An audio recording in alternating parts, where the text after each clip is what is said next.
Hey everyone, welcome back to another video. I am covering the Mica Miller case, and some of you saw one of my big videos was taken down by Solid Rock Media and my channel got a strike. So I guess I have to be more careful in how I put things out, but that will not stop me on exposing the darkness of John Paul Miller and Solid Rock Church. So on that note, John Paul Miller is on his rants again over on TikTok. He talks a lot about Mica's mental health, denies accusations, and continues to tell some very interesting tales. Let's take a look. Everybody, we're going to answer a question from Miss Kelly, C19. That is C19. And she asked how me and True Crime Re got connected.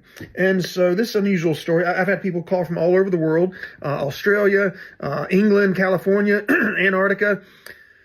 That was a lie. Nobody's called from Antarctica. Nobody cares about me at all in Antarctica. Anyway, and so all these other people are calling, and they're all asking me like information and just not very nice, and their motives. They want me to go on their shows and their TV shows and all these kind of things. And True Crime Re called me, and she had no ulterior motives whatsoever. She just was asking how I was doing. She didn't know who I was. She didn't want me to give her any kind of information. She just started just being very kind to me. And through that, I found out that she was a talk person. And at one point I told her, I said, to help me heal, I think it's time for me to start sharing a little bit. And I got one of my lawyers to approve me sharing little bits and pieces. And she said to me, integrity she had. She said to me, there's platforms that are a lot bigger that would love to hear your story. And I said, I really appreciate that. My goal isn't for everybody to hear my story. My goal is just to kind of get the word out a little bit to make me feel better. I said, I need to heal, and I have all this stuff inside of me, and I have nobody to really share it with. And it's full. I know it's truth. I have proof behind it. I said, I don't care if 1 million people hear it or 1,000 people hear it. I just want to talk about it. And so she agreed that she'd put it on her platform that she has if I send her the videos. And so that's kind of what we've been doing. And it doesn't matter to me if everybody hears it and believes it. It doesn't matter if they hear it and they like me. It doesn't matter if everyone hears it or nobody hears it. It just kind of makes me feel good to know that True Crime Re hears it. And I promise I'll be truthful with you. And so that's what we do. Okay, he just says he promises to remain truthful while speaking his side over on that platform. Well, let's just see about that. Take a listen to these next few videos. These are very important. Okay, first of all, somebody was making fun of me because I sniff. I have a tick. I had a tick since I was a kid, so that's what it is. At some point, we're going to have to recognize in time that this story is about mental illness awareness more than anything else. My wife was diagnosed with bipolar 2 disorder, schizophrenia, dependent personality disorder, and several other diagnoses by different doctors at different times all throughout the past 7 years. The 2 diagnoses that stayed with her every single year was schizophrenia and bipolar 2. Bipolar 2 is where you're super high and you want to give away $1,000. The low is you want to end your life. And she went super high and super low many, many times over the years. And it was a struggle, almost a constant struggle, but we got through it. And the schizophrenia is where she would hear voices or talk to people that were not there. She'd play chess with people that were not there without a chessboard. She would sometimes forget who I was or forget that I was her husband. She'd forget who she was or forget that she was my wife. Sometimes she'd forget who her family is, things like that. And on March 11th, remember that date because you super sleuths out there are going to need to know that date for the future. But on March 11th, something happened that kind of forever changed the course of our lives. And she went really deep into the schizophrenia and was delusional and accusing me of certain things, slashing tires or sending a naked picture or stalking her or things like that I didn't do. And I found an Apple AirTag in my truck that week. And I assumed it was hers because I would keep seeing her pop up where I was at. Here's a video of, I was at a gas station on March 13th and I look up and I see this very beautiful woman in a car that I've never seen before. And I learned quickly, of course, it was my wife. And she was hiding out or spying or something and began videotaping me. And so I videotaped her, videotaping me.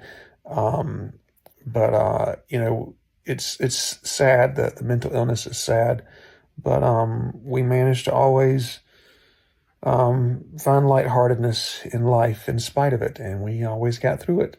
And I would do things like sometimes I had to play into the delusion, like pretend like I was a double agent who quit their job to marry this beautiful girl, and I'd have to show her our marriage license. And sometimes one time I even wrote a resignation to an agency saying that I can no longer work for you because I fell in love and wanted to get married, and things like that. It would help her take her medicine when she would come off of it.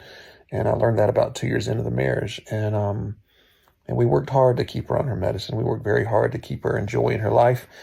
She didn't have to cook a single meal. She didn't have to clean. She didn't have to work. She just had to take her medicine and enjoy her life. And we did our best with what we had. But here's a video of March 13th.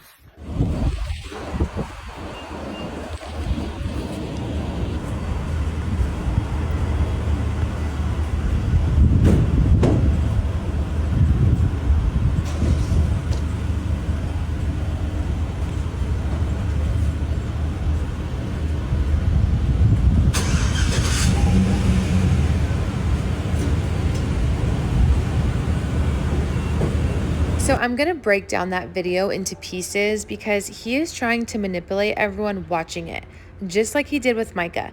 He denies posting any nude pictures of her, but this email from him says otherwise. Email from him to Mica. I'm sorry for putting a picture of you on the internet. It was for less than 1 hour and immediately taken down.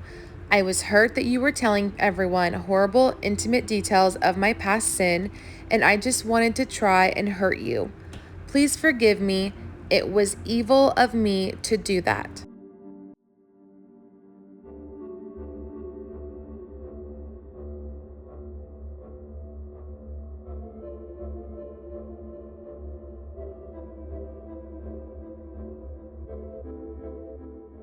Me of certain things, slashing tires or sending a naked picture or stalking her or things like that I didn't do. And apology email from him to Mica on April 15th of this year, which is about 12 days before she died.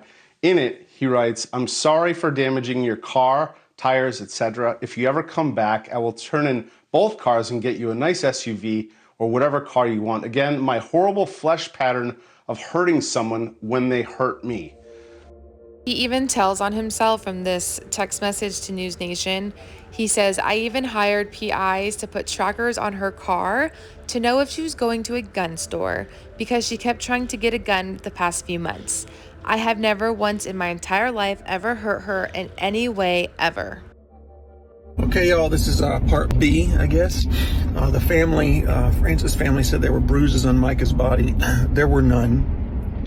I saw her body 4 times. I saw it once in the hospital, 3 times in the funeral home. The hospital that prepared her body for me to see it, the nurse and the medical examiner said there were no bruises, and Robinson County said there were no bruises, and the funeral home who washed her entire body and put her in pajamas for us to see her body said there were no bruises. So 4 independent parties say no bruises, but then you have the one who wait until days after she's cremated, and there's no proof. They didn't take any pictures. They didn't tell anyone when they supposedly saw it. They wait till later and say, everybody, hey, there's bruises on her body, bruises on her body. Why in the world would we believe that?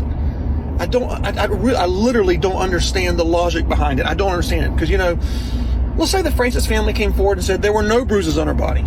Robinson County said there were no bruises on her body. The medical examiner nurse said there were no bruises on her body. The funeral home said there were no bruises on her body. But then I step up and I said, hey, everybody, I saw bruises. I know I didn't tell you when it happened. I know I didn't take a picture. I know I waited till after she was cremated.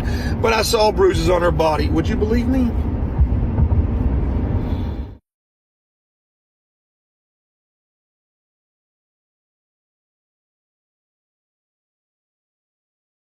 That analogy he uses is hilarious considering everything I just posted, exposing all of his lies, and he wants you to believe him. About the March 11th date, he told everyone, he said, Internet sleuths, remember this date because March 11th is going to be significant. Well, on March 11th, this video was taken. Walk away. I'll show you the pictures. Do you want to go to jail? They'll be on Facebook in a few hours. Alrighty, you'll be in jail in a few hours. Walk away.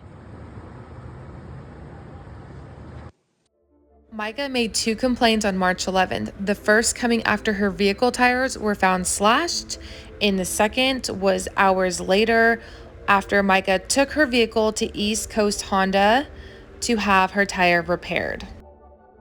Now, this is all kind of hearsay, but I've just been seeing reports saying that Mica was accused by Paul Miller on March 11th of having an affair, and that he apparently had evidence of this said affair.